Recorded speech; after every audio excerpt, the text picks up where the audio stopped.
Penguin Random House Audio presents Feeling and Knowing, Making Minds Conscious by Antonio Damasio. Read for you by Julian Morris. For Hannah. Before we begin. The book you are about to hear has some curious origins. It owes a lot to a privilege I have long enjoyed and a frustration I have often felt.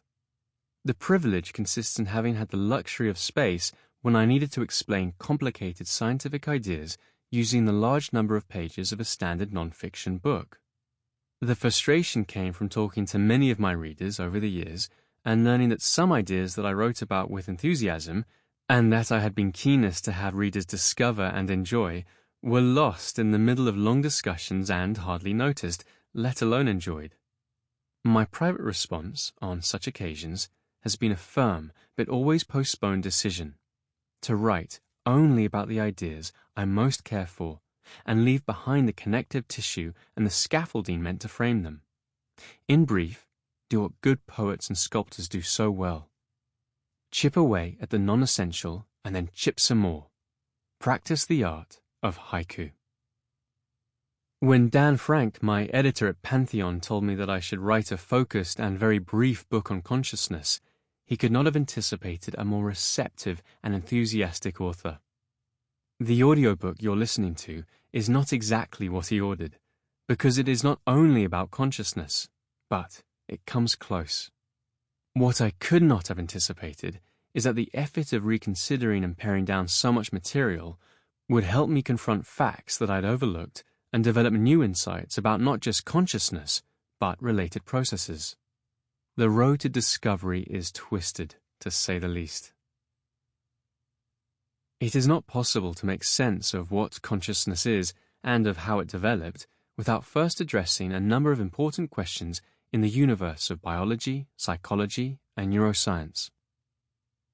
The first of those questions concerns intelligences and minds. We know that the most numerous living organisms on Earth are unicellular, such as bacteria. Are they intelligent? Indeed they are, remarkably so. Do they have minds? No, they do not, I believe, and neither do they have consciousness. They are autonomous creatures. They clearly have a form of cognition relative to their environment, and yet, instead of depending on minds and consciousness, they rely on non-explicit competences based on molecular and submolecular processes that govern their lives efficiently according to the dictates of homeostasis. And what about humans? Do we have minds and only minds? The simple answer is no. We certainly have minds populated by patterned sensory representations called images, and we also have the non-explicit competences that serve simpler organisms so well. We are governed by two types of intelligence, relying on two kinds of cognition.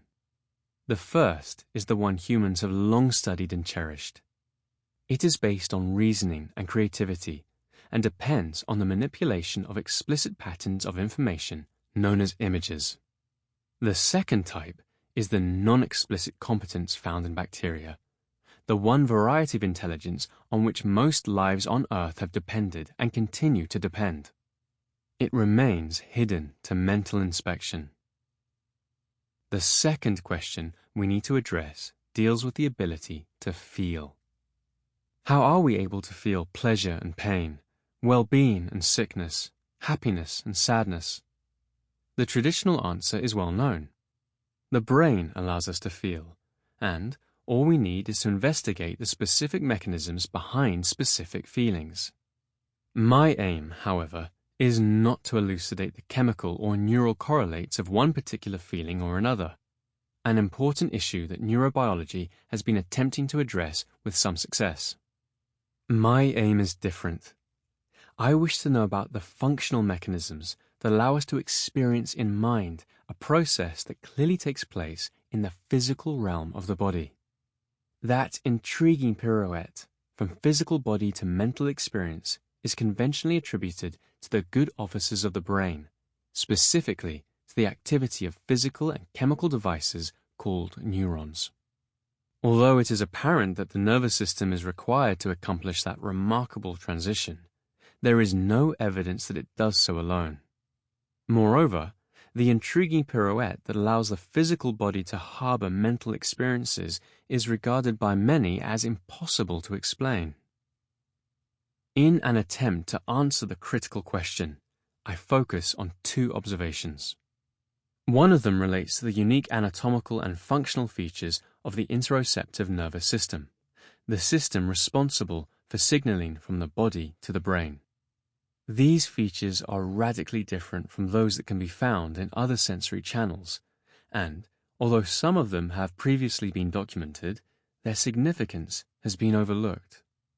And yet, they help explain the peculiar melding of body signals and neural signals that decisively contributes to experiencing the flesh.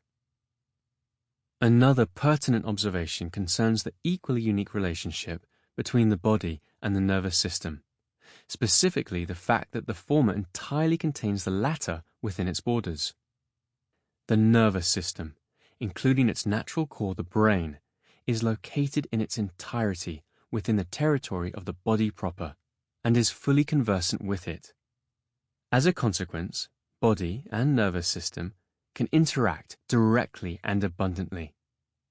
Nothing comparable holds for the relation between the world external to our organisms and our nervous systems.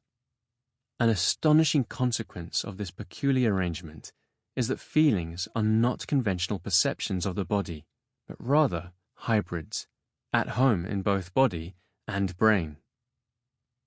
This hybrid condition may help explain why there is a profound distinction but no opposition between feeling and reason, why we are feeling creatures that think and thinking creatures that feel. We go through life feeling or reasoning or both, as required by the circumstances. Human nature benefits from an abundance of explicit and non-explicit types of intelligence, and from the use of feeling and reason, each alone or in combination. Plenty of intellectual power, obviously, though not nearly enough, for us to behave decently to our fellow humans, not to mention other living creatures. Armed with important new facts, we are finally prepared to address consciousness directly. How does the brain provide us with mental experiences that we unequivocally relate to our beings, to ourselves? The possible answers, as we shall see, become disarmingly transparent. 2. Before we proceed, I need to say a few words about how I approach the investigation of mental phenomena. To be sure, the approach begins with the mental phenomena themselves, when singular individuals engage in introspection and report on their observations. Introspection has its limits, but it has no rival, let alone a substitute. It provides the only direct window into the phenomena we wish to understand, and it memorably served the scientific and artistic genius of William James, Sigmund Freud, Marcel Proust, and Virginia Woolf. More than 1 century later, we can claim some advances, but their achievement remains extraordinary. The results of introspection can now be connected and enriched by results obtained with other methods that also concern mental phenomena, but investigate them obliquely by focusing on their a. behavioral manifestations and b. biological, neurophysiological, physicochemical, and social correlates. In recent decades, several technical advances have revolutionized these methods and given them considerable power. The text you're about to hear relies on results culled from integrating such formal scientific efforts with the results of introspection. There is little merit in complaining about the flaws of self-observation and about its obvious limits, or, for that matter, in complaining about the indirect nature of the sciences that concern mental phenomena. There is no other way of proceeding, and the multifaceted techniques that have become state-of-the-art go a long way toward minimizing the difficulties. One last word of caution. The facts generated by this multi-pronged approach require interpretation. They suggest ideas and theories meant to explain facts in the best possible way. some ideas and theories. Sample complete. Ready to continue?